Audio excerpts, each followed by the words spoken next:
Udah mulai, Gus. Udah di-record kah? Udah.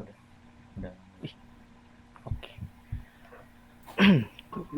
Assalamualaikum warahmatullahi wabarakatuh. Selamat pagi, siang, atau malam kepada Ibu Erna, Prof. Erna. Pada kali ini kami dari kelompok 5 akan mempresentasikan penerapan GCG di negara Rusia. Berikut adalah anggota kami.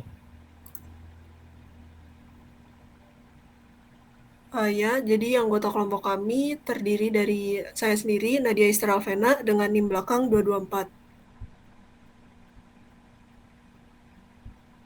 Selanjutnya ada saya Arif Herditra Satya Pratala dengan NIM belakang 226. Selanjutnya ada saya, Gregory Wisadi Atmaja, dengan NIM belakang 227. Saya Wida Speranza dengan NIM 8228. Saya Raffi Pramana dengan NIM 21101122229.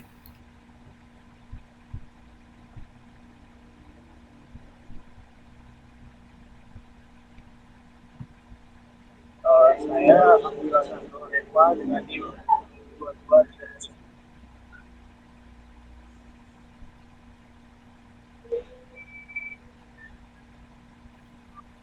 Selanjutnya saya Lulananda Hakim dengan NIM belakang 231. Lalu selanjutnya ada saya sendiri, Bagus Rizky Adi Kurnianto dengan NIM belakang 233. Berikut adalah presentasinya. Yang pertama itu ada identifikasikan tujuan dari penerapan GCG. Tujuan dari penerapan Good Corporation Governance atau GCG di Rusia adalah untuk meningkatkan transparansi, akuntabilitas, dan efisiensi dalam mengelola perusahaan. GCG ini merupakan kerangka kerja yang dirancang untuk memastikan bahwa perusahaan dikelola dengan etika, keadilan, dan tanggung jawab terhadap seluruh pemangku. Untuk mengidentifikasi tujuan dari penerapan GCG, kami telah mengidentifikasi ada 5 langkah. Yang pertama itu ada meningkatkan transparansi. Dengan menerapkan praktik transparan, perusahaan diharapkan dapat menyediakan informasi yang lebih akurat dan terpercaya kepada para pemegang saham, investor, dan pihak terkait lainnya. Lalu yang kedua, meningkatkan akuntabilitas. Hal ini termasuk pembentukan dewan direksi yang independen, mengungkapkan informasi yang tepat waktu, dan memastikan bahwa keputusan strategis perusahaan diambil dengan pertimbangan terbaik bagi semua pemangku kepentingan. Lalu ada melindungi hak pemegang saham. Perusahaan melindungi hak pemegang saham perusahaan, hak suara, hak mendapatkan informasi terkait, dan hak memperoleh dan perusahaan dapat menciptakan izin dengan kondusif dan ekonomi.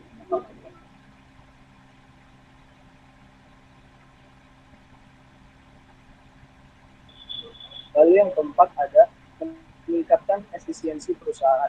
Perusahaan Rusia melakukannya dengan mengadopsi praktik terbaik dalam mengambil keputusan, pengelolaan risiko, dan pengawasan yang tepat.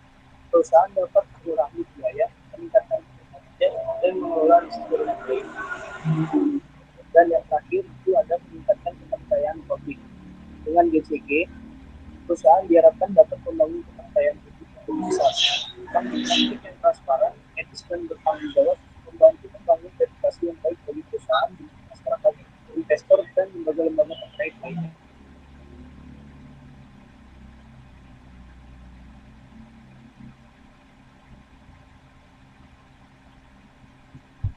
Lalu selanjutnya, kelompok kami melakukan analisis tahapan implementasi dari GCG untuk perusahaan-perusahaan di Rusia. Itu kelompok kami berhasil mengidentifikasi aturan 5 cara. Yang pertama, pemahaman dan komitmen manajemen. Tahapan pertama ini adalah memastikan pemahaman yang jelas dan komitmen kuat dari manajemen perusahaan terhadap pentingnya GCG. Manajemen perlu menyadari nilai jangka panjang dan penerapan GCG dan mendorong budaya perusahaan yang menghargai efisiensi, transparansi, dan akuntabilitas. Lalu selanjutnya efisiensi dan penilaian. Perusahaan melakukan evaluasi menyeluruh tentang keadaan GCG saat ini. Ini dapat meliputi pemeriksaan terhadap kebijakan, prosedur, dan praktik bisnis yang ada, serta identifikasi area yang memerlukan perbaikan. Evaluasi dapat melibatkan penggunaan alat evaluasi seperti audit GCG, survei, atau konsultasi dengan pakar GCG. Yang ketiga ada pengembangan kebijakan dan pedoman. Pengembangan kebijakan dan pedoman GCG yang sesuai dengan kebutuhan dan karakteristik perusahaan. Kebijakan dan pedoman ini harus mencakup bisnis GCG. Tanggung jawab Dewan Direksi, tata kelola perusahaan, transparansi, perlindungan pemegang saham, dan etik.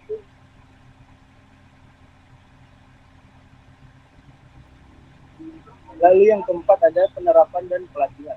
Selanjutnya, dalam melaksanakan penerapan praktik GCG di seluruh organisasi, terutama yang ada di Rusia ini harus melibatkan pelatihan dan kesadaran kepada seluruh karyawan tentang implementasi praktis dan kebijakan dan pedoman yang diterapkan serta peran dan tanggung jawab masing-masing individu dalam menerapkan GCG dalam aktivitas sehari-hari. Lalu yang kelima, pengawasan dan evaluasi lanjutan.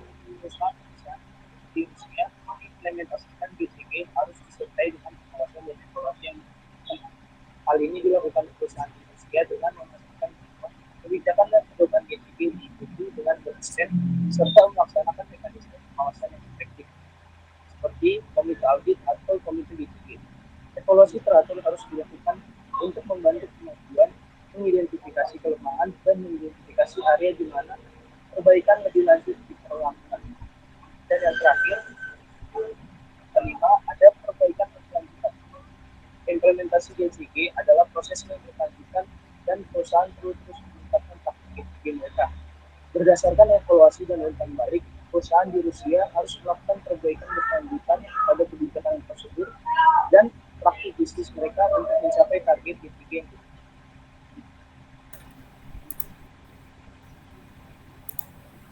Selanjutnya adalah ada struktur tata kelola perusahaan. Jadi untuk struktur tata kelola perusahaan di Rusia yang sudah ditetapkan masing-masing dalam company law dan FCSM code adalah sebagai berikut. Ini adalah data yang diambil dari buku yang diterbitkan oleh IFC pada tahun 2004. Jadi seperti yang terlihat di sini, yang pertama itu ada GMS atau The General Meeting of Shareholder. Kalau di Indonesia ini sama aja dengan RUPS.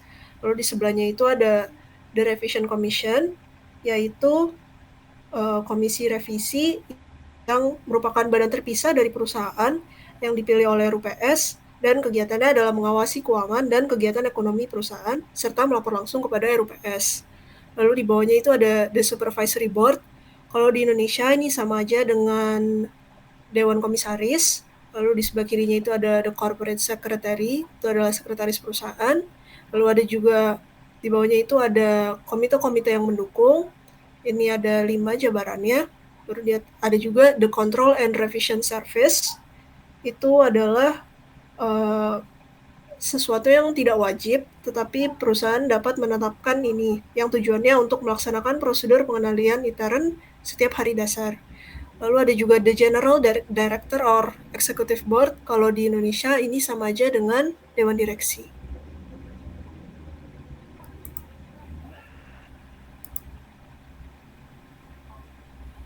Selanjutnya saya akan menjelaskan mengenai kebijakan tata kelola. Jadi tata kelola perusahaan di Rusia telah membaik dalam beberapa tahun terakhir karena pemerintah telah meningkatkan kerangka hukum dan kebijakan dan lembaga-lembaga utama telah tumbuh dalam kecanggihan dan kedewasaan. Banyak perusahaan besar Rusia juga secara sukarela meningkatkan transparansi keuangan dan kepemilikan mereka.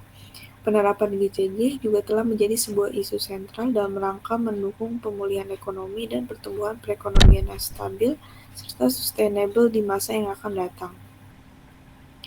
Perusahaan yang ada di negara Rusia sudah menerapkan GCG di berbagai perusahaan yang ada di negaranya, dikarenakan adanya penyebab munculnya isu good corporate governance, yaitu yang pertama, perubahan lingkungan yang sangat cepat, dan pada akhirnya berdampak pada perubahan peta kompetisi pasar global. Dan kedua, semakin banyak yang kompleksnya pihak-pihak yang berkepentingan dengan perusahaan seperti pemasok, kreditur, investor, dan pemerintah. Penerapan good corporate governance yang ada di perusahaan di negara Rusia diyakini akan meningkatkan nilai pasar perusahaan, terutama di mata investor.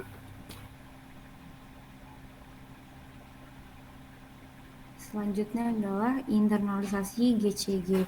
Internalisasi GCG adalah proses mengadopsi dan menerapkan prinsip-prinsip GCG dalam semua tingkatan perusahaan untuk menciptakan budaya korporat yang baik dan meningkatkan kinerja perusahaan secara keseluruhan. Rusia mulai meningkatkan kesadaran pentingnya GCG dan melakukan reformasi untuk meningkatkan tata kelola perusahaan. Berikut beberapa langkah yang dapat diambil dalam proses internalisasi GCG di sebuah perusahaan. Pertama, pengembangan kerangka hukum. Rusia telah mengadopsi serangkaian undang-undang dan peraturan yang mengatur tata kelola perusahaan. Undang-undang ini termasuk hukum perseroan, hukum sekuritas, dan peraturan mengenai transparansi dan pengungkapan informasi. Kedua, peningkatan transparansi. Perusahaan di Rusia diharuskan untuk meningkatkan transparansi mereka dalam melaporkan keuangan dan kegiatan operasional mereka. Hal ini mencakup pengungkapan informasi yang lebih baik kepada pemegang saham dan publik. Ketiga, peningkatan peran pemegang saham. Rusia berupaya meningkatkan perlindungan hak pemegang saham melalui pengenalan hak-hak pemegang saham yang lebih luas, akses yang lebih baik untuk mengajukan gugatan hukum, dan mendorong partisipasi aktif pemegang saham dalam rapat umum pemegang saham. Keempat, pembentukan lembaga pengawas. Rusia telah membentuk badan pengawas seperti Komisi Pasar Modal Rusia atau Russian Securities and Exchange Commission untuk mengawasi kegiatan pasar modal dan menerapkan peraturan GCG. Kelima, pelatihan dan kesadaran. Pemerintah Rusia bersama dengan lembaga-lembaga terkait telah melakukan pelatihan dan kampanye kesadaran untuk meningkatkan pemahaman dan penerapan prinsip-prinsip GCG di kalangan perusahaan.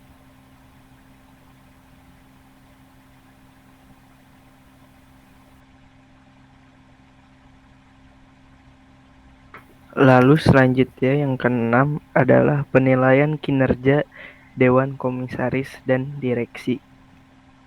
Penilaian kinerja Dewan Komisaris dan Direksi di negara Rusia dapat melibatkan berbagai faktor dan proses yang disesuaikan dengan praktik tata kelola perusahaan di Rusia.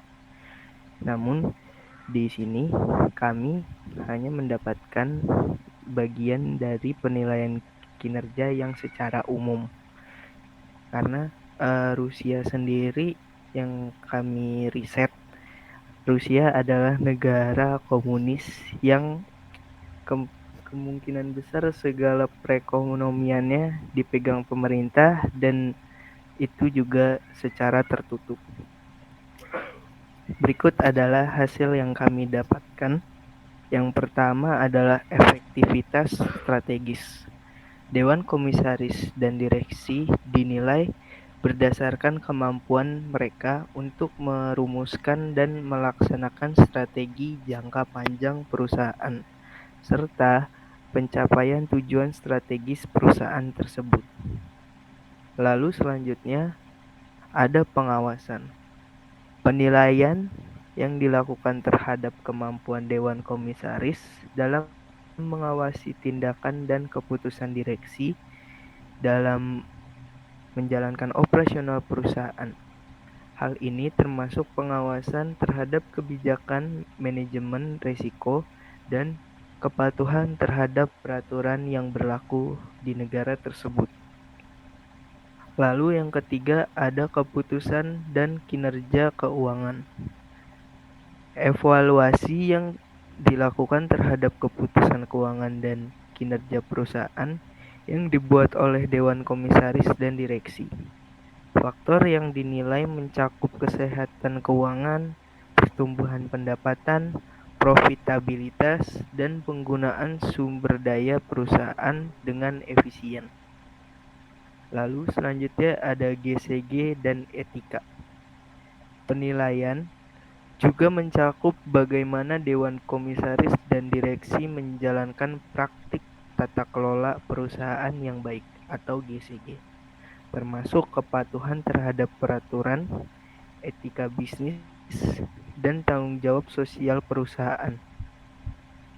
Lalu selanjutnya ada komposisi dan keahlian. Evaluasi dilakukan terhadap komposisi dewan komisaris dan direksi, memastikan keberagaman, independensi, dan keahlian yang relevan untuk mendukung pengambilan keputusan yang baik dan pengawasan yang efektif. Lalu yang terakhir ada interaksi dengan pemangku kepentingan. Penilaian kinerja juga mencakup bagaimana dewan komisaris dan direksi berinteraksi dengan pemangku kepentingan perusahaan, termasuk pemegang saham, karyawan, pemerintah, masyarakat umum. Hal ini melibatkan komunikasi yang efektif dan pemenuhan kepentingan para pemangku kepentingan. Next.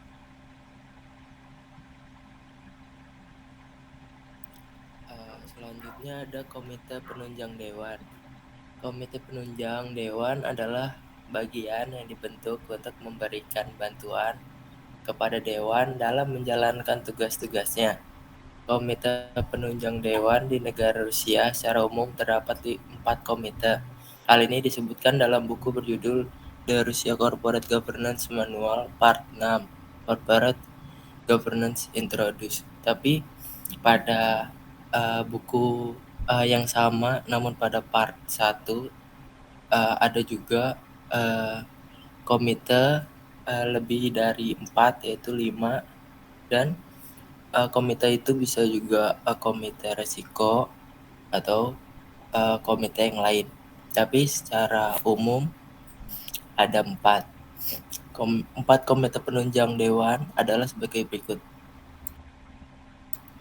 Yang pertama, ada Strategic Planning and Finance Committee.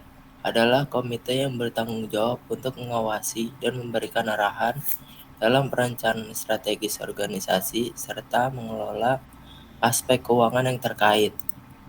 Tugasnya antara lain adalah perencanaan strategis, yaitu membantu dalam pengembangan dan implementasi rencana strategis jangka panjang organisasi. Selain itu, bisa juga sebagai pengawasan keuangan, yaitu yang bertanggung jawab untuk mengawasi aspek keuangan organisasi. Selanjutnya, evaluasi risiko. Komite ini melakukan penilaian risiko organisasi dan bantu dalam pengembangan strategi mitigasi risiko. Yang kedua, ada Corporate Governance Committee. Adalah komite yang bertanggung jawab untuk memastikan bahwa praktik tata kelola perusahaan yang baik dijalankan dalam organisasi. Tugas utamanya antara lain pengembangan kebijakan tata kelola perusahaan. Komite ini bertanggung jawab untuk merumuskan dan merevisi kebijakan tata kelola perusahaan yang sesuai dengan praktik terbaik dan peraturan yang berlaku. Selanjutnya, pengawasan kepatuhan. Komite ini memantau kepatuhan organisasi terhadap peraturan, hukum, dan kode etik yang berlaku. Yang ketiga, peninjauan struktur dewan. Komite ini meninjau dan mengevaluasi struktur dewan, termasuk komposisi, ukuran, dan keahlian anggota dewan. Yang ketiga, ada audit komite. Adalah komite yang bertanggung jawab dalam mengawasi fungsi audit internal dan eksternal serta melaksanakan pengawasan independen terhadap laporan keuangan dan sistem pengendalian internal perusahaan. Tugas dan tanggung jawab dari komite ini antara lain melakukan pengawasan audit eksternal. Komite ini bertanggung jawab untuk memilih, mengevaluasi, dan mengawasi kerja auditor eksternal yang ditunjuk perusahaan. Lanjut itu, pengawasan laporan keuangan. Komite ini memeriksa dan mengevaluasi laporan keuangan perusahaan untuk memastikan keakuratan, kepatuhan terhadap standar akuntansi yang berlaku, serta pengungkapan yang memadai. Selanjutnya, sistem pengendalian internal. Komite ini memantau efektivitas dan keandalan sistem pengendalian internal perusahaan. Yang terakhir ada Nomination and Remuneration Committee. adalah komite yang bertanggung jawab untuk meninjau dan memberikan rekomendasi terkait pengangkatan, evaluasi, dan kompensasi anggota Dewan Direksi atau Dewan Komisaris. Tugas dan tanggung jawab utama dari komite ini antara lain adalah pengangkatan dan pemilihan. Komite ini terlibat dalam proses pengangkatan dan pemilihan anggota Dewan Direksi atau Dewan Komisaris. Yang kedua, evaluasi kinerja. Komite ini bertanggung jawab untuk melakukan evaluasi kinerja individu dan kolektif dari anggota Dewan.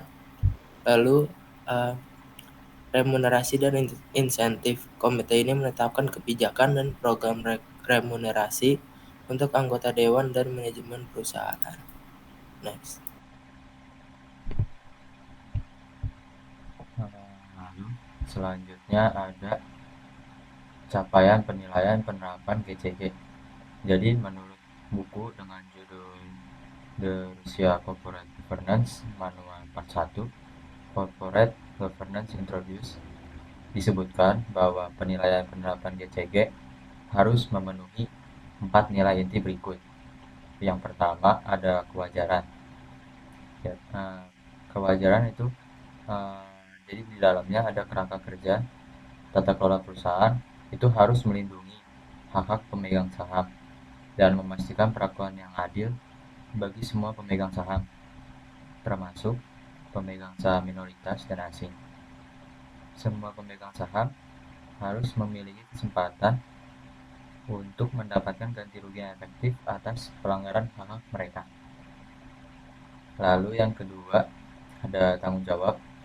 Jadi kerangka tata kelola perusahaan itu harus mengakui hak-hak pemangku kepentingan sebagaimana ditetapkan oleh undang-undang dan mendorong kerjasama aktif antara perusahaan dan pemangku kepentingan dalam menciptakan kekayaan, pekerjaan, dan keberlanjutan perusahaan yang sehat secara finansial. Yang ketiga ada transparansi.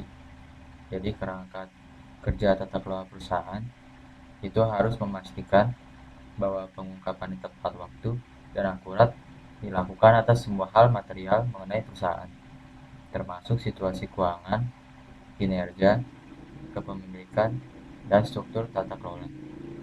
Lalu yang keempat ada akuntabilitas. Jadi kerangka kerja tata kelola perusahaan itu harus memastikan panduan strategis perusahaan, pemantauan manajemen yang efektif oleh dewan, dan akuntabilitas dewan kepada perusahaan dan pemegang saham.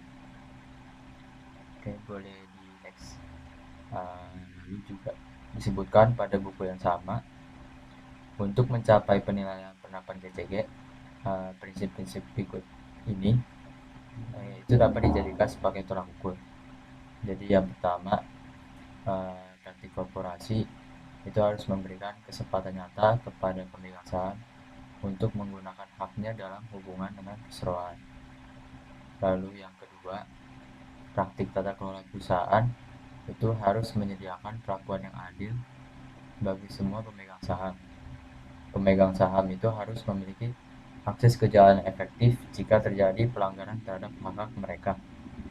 Lalu yang ketiga, praktik tata kelola perusahaan harus memberikan arahan dan kontrol oleh dewan pengawas dari badan eksekutif perusahaan dan untuk pertanggungjawaban dewan pengawas kepada pemegang saham.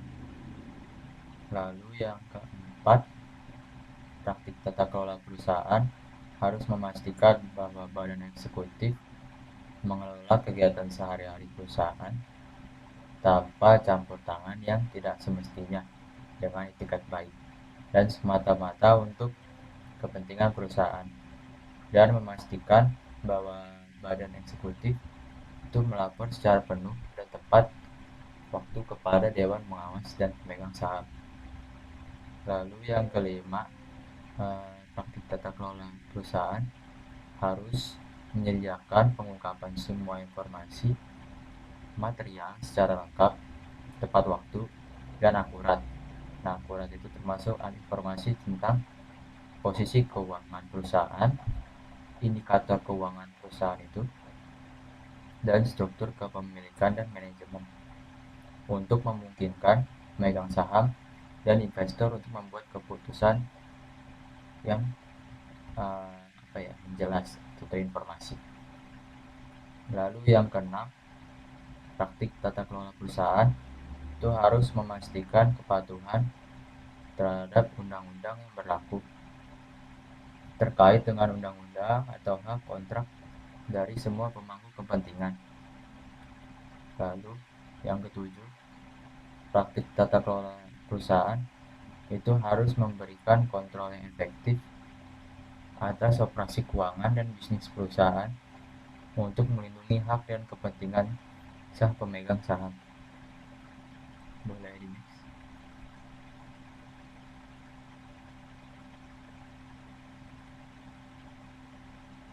Oke, lalu selanjutnya, hasil capaian disebutkan dalam buku yang sama bahwa dengan penilaian penerapan GCG dapat menghasilkan berupa yang pertama itu ada perbaikan praktik perusahaan. Jadi banyak perusahaan Rusia yang mulai mengadopsi praktik tata kelola perusahaan yang lebih baik, dan hasilnya tentu jelas, kayak dewan direksinya itu menjadi lebih independen dan berpengalaman, lalu berkomitmen, berintegritas, lalu transparansi dan akuntabilitas perusahaan juga semakin meningkat. Begitu juga dengan kinerja dan efisiensi operasional, serta menurunkan biaya modal perusahaan dan meningkatkan nilai aset. Lalu yang kedua itu ada pertumbuhan pasar modal. Jadi pasar modal Rusia mengalami perkembangan yang signifikan dengan peningkatan jumlah perusahaan yang terdaftar dan likuiditas pasar yang meningkat.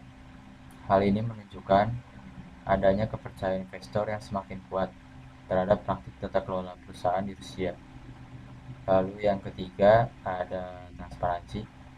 Jadi Rusia telah melakukan beberapa langkah-langkah untuk meningkatkan transparansi dalam praktik bisnis dan pelaporan perusahaan. Nah, inisiatif tersebut seperti pengungkapan informasi keuangan yang lebih baik, peraturan-peraturannya, lalu aksesnya juga lebih mudah terhadap informasi perusahaan telah diimplementasikan. Lalu yang keempat ada reformasi hukum. Jadi pemerintah Rusia itu telah melakukan beberapa reformasi hukum untuk memperkuat tata kelola perusahaan, seperti amandemen undang-undangnya, lalu peraturan mengenai transparansi, lalu perlindungan hak pemegang saham. Nah, langkah-langkah ini itu bertujuan untuk menciptakan kerangka hukum yang lebih baik untuk mengatur praktik bisnis dan tata kelola perusahaan.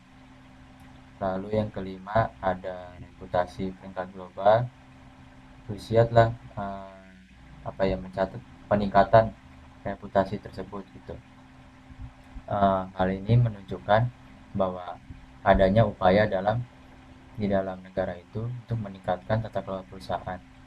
Nah, praktik tata kelola perusahaan yang baik itu juga dapat berkontribusi dengan meningkatkan reputasi perusahaan, karena keyakinan dan itikat baik dari publik itu dapat mengarah kepada kepercayaan yang lebih tinggi pada perusahaan. Oke, boleh di next. Oke, untuk selanjutnya ada whistleblowing system dari negara Rusia sendiri. Pada tahun 2017, Rusia mengimplementasikan suatu kerangka hukum yang dikenal sebagai Undang-Undang Whistleblower. Undang-undang ini menawarkan perlindungan hukum kepada individu yang melapor tindakan melawan hukum, seperti korupsi dan pelanggaran etika di sektor publik dan swasta di Rusia. Langkah ini menetapkan bahwa organisasi di Rusia harus membentuk saluran internal untuk menerima laporan dari para whistleblower serta melindungi mereka dari tindakan balasan yang tidak adil. Whistleblower yang mengungkapkan informasi yang akurat dan benar terjamin akan mendapatkan perlindungan dan tidak akan dikenakan sanksi atau diskriminasi.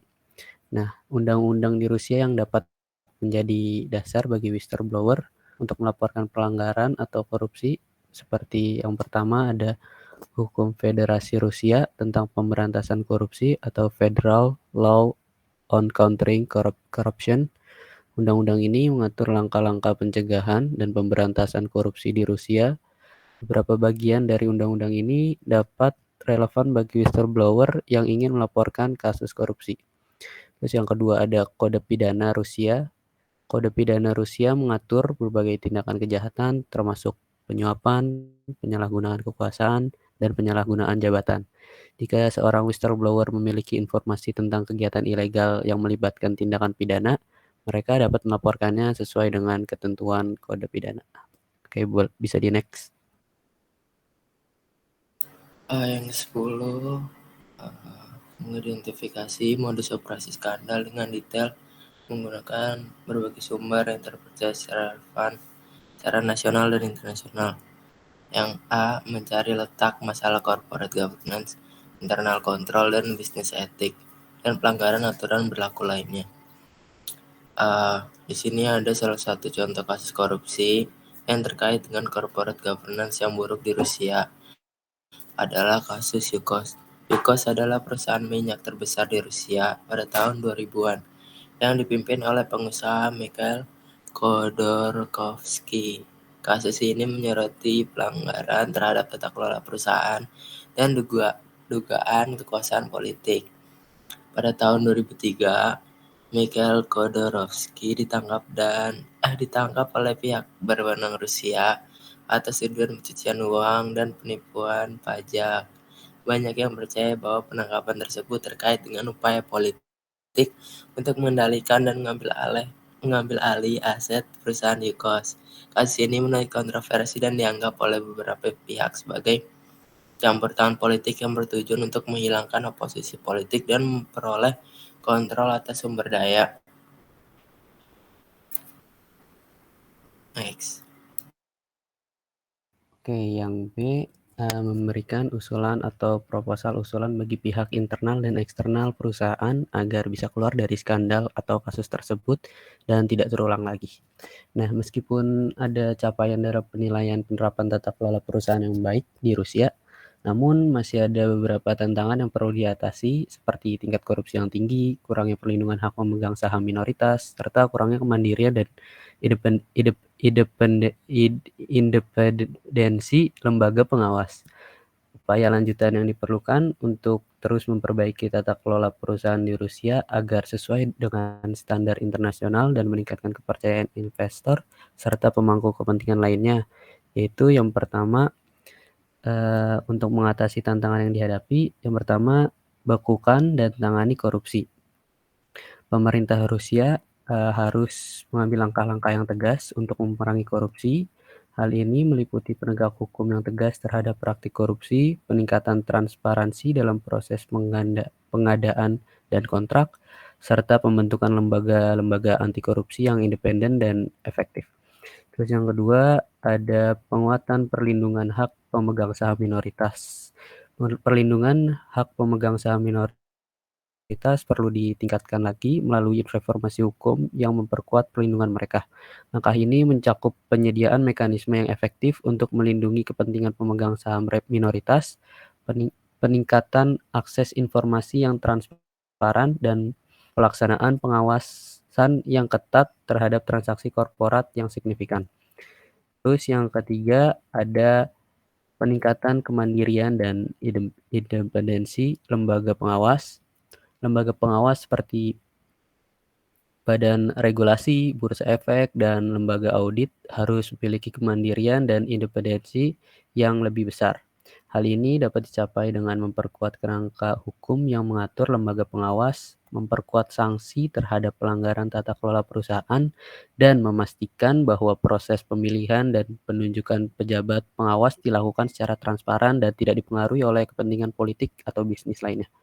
Terus yang keempat, ada kolaborasi dan pertukaran pengetahuan. Pemerintah, perusahaan, dan lembaga akademik dapat bekerja sama untuk mendorong kolaborasi dan pertukaran pengetahuan dalam hal tata kelola perusahaan yang baik. Ini dapat melibatkan peluncuran forum diskusi, konferensi, dan program pertukaran untuk berbagai pengalaman terbaik, praktik terbaru, dan pengetahuan terkini dalam bidang tata kelola perusahaan. Nah, usulan-usulan ini diharapkan dapat membantu Rusia untuk mengatasi beberapa tantangan dalam penerapan tata kelola perusahaan yang baik, sehingga dapat memperkuat lingkungan bisnis yang transparan, adil, dan berdaya saing. Oke, next.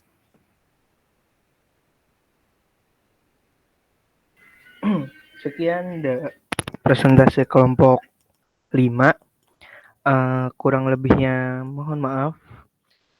Wassalamualaikum warahmatullahi wabarakatuh.